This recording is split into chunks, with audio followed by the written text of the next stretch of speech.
All right, diving right in today. We're looking at something pretty big, actually. You've probably seen the headlines about it, and if you're prepping for those UPSC exams, well, you'll want to pay close attention because it could be a big deal. We're talking about China's this massive hydropower project they're planning on the Yarlung Tsangpo River. Yeah, and that river, just so everyone's clear, it becomes the Brahmaputra once it crosses into India. Right, the Brahmaputra, a lifeline for so much of northeast India, so any changes upstream, well, they're bound to have some serious ripple effects, right? Oh, absolutely. This project, it's got all the ingredients for I guess you could say a geopolitical pressure cooker. It's got geography, it's got environmental concerns, it's got international relations, and it's all happening right now in real time. Okay, so let's imagine you're studying for your UPSC exams and you see an article about this. China's planning the world's largest hydropower project, 3 times the size of the Three Gorges Dam.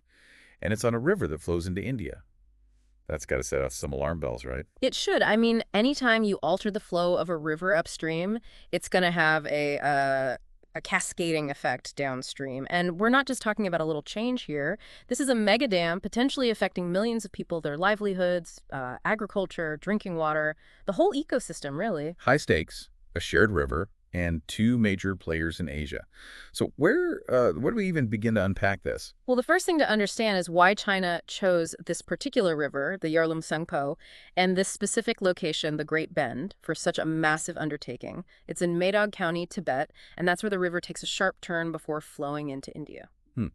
The Great Bend. It sounds, well, pretty strategic. Mm. And not just for the hydropower potential, but geographically as well. Exactly. That bend creates, let's say, ideal conditions for hydroelectric power generation.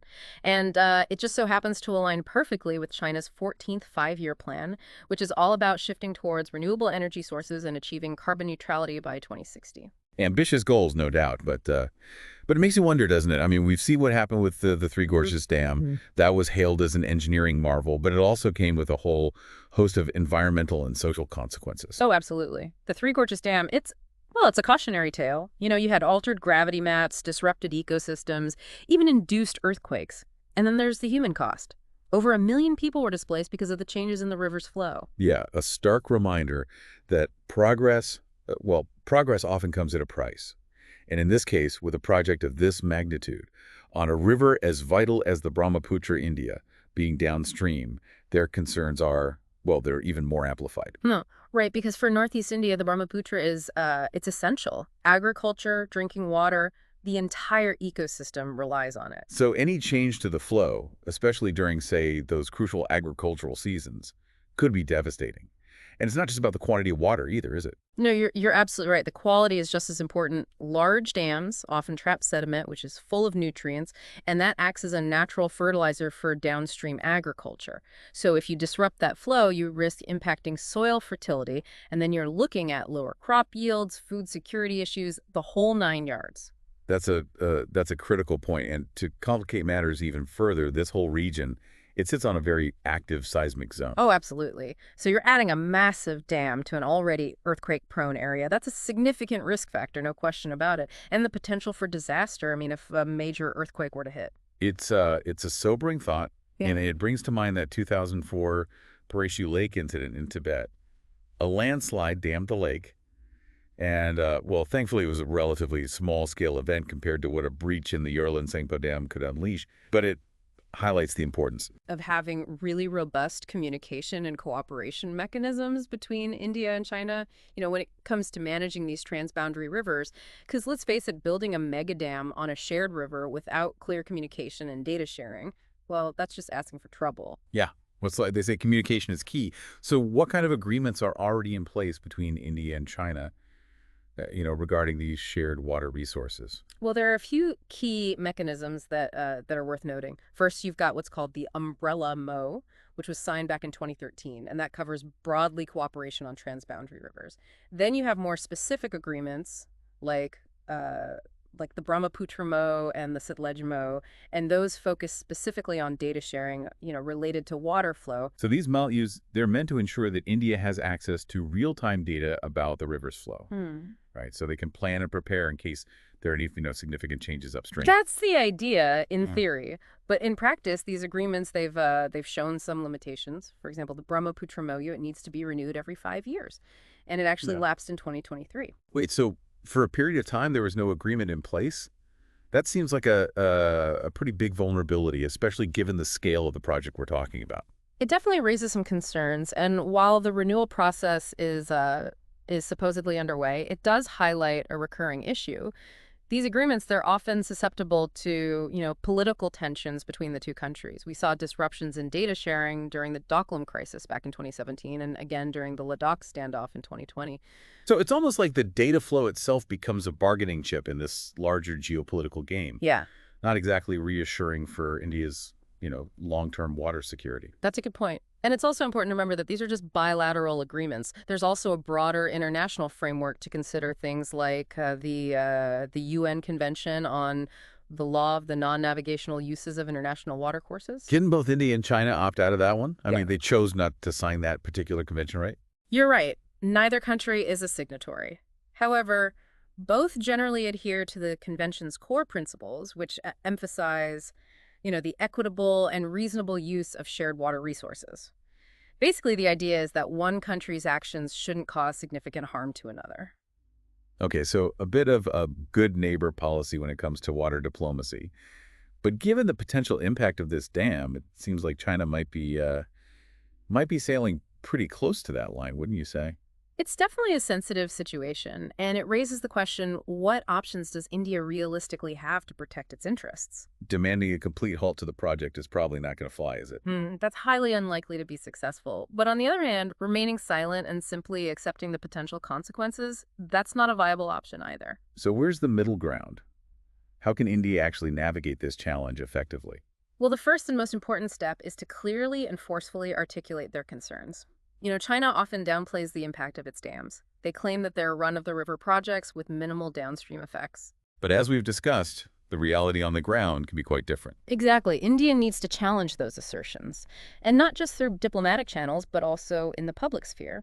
If those narratives go unchallenged, these projects can become what we call fate's accomplice, basically irreversible realities that leave India at a disadvantage. So challenge the narrative, raise awareness, and then what? Just cross our fingers and hope for the best. Hope is not a strategy. India needs to push for a genuine and open dialogue with China. This isn't about pointing fingers or creating conflict. It's about recognizing that they both have a stake in managing the Brahmaputra's waters responsibly. Both countries stand to benefit from a healthy and well-managed river system. And I imagine that dialogue needs to happen on multiple levels, right? Not just between water experts, but as a core element of the overall diplomatic relationship between the two nations. Absolutely. Water security isn't just an environmental issue. It's intrinsically linked to national security and economic stability. So India needs to make it clear that disregarding their interests on this issue will have repercussions for the entire bilateral relationship.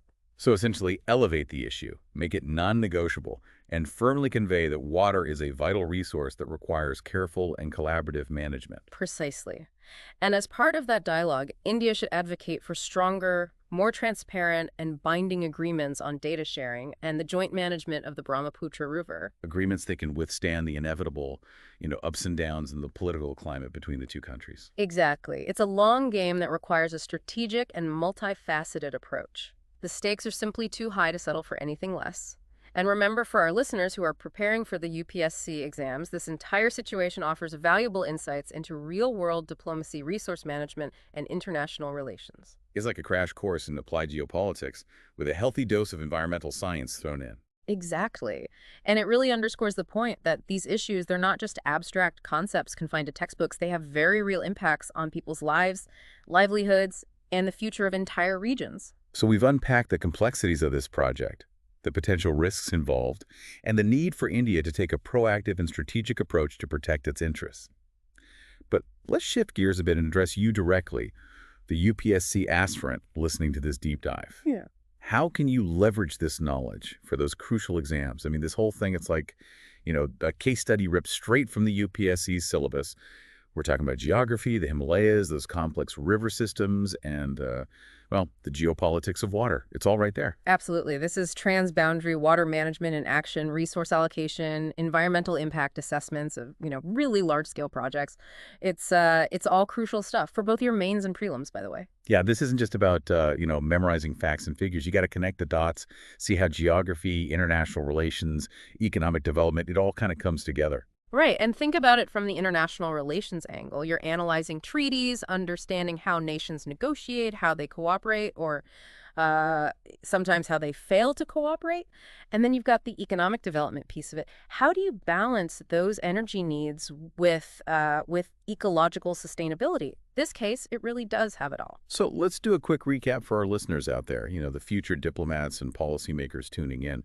We've got this huge project with some potentially serious implications for India's water security, lots of complex geopolitical maneuvering, and, well, India really needs to step up and be proactive. Exactly. And for you, the listener, the question to really ponder is this. How can India balance its own developmental needs, right, which are essential, with the absolute necessity of protecting its ecological and water resources, especially when you have these kinds of, mega projects being planned upstream? It's a tough question. How can you, as a future leader, ensure that you have both progress and sustainability? That's the challenge.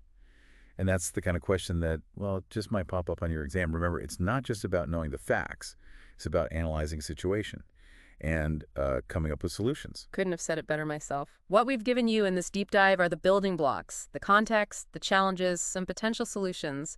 Now it's up to you to go deeper, to think critically, and, formulate your own well-informed perspectives. That's what's going to set you apart in those UPSC exams. So keep exploring, keep learning, and hey, if you found this deep dive helpful for your UPSC prep, don't forget to hit that subscribe button, give us a like. We'll be back with more deep dives into topics that matter, helping you, stay ahead of the curve. Until then, happy studying.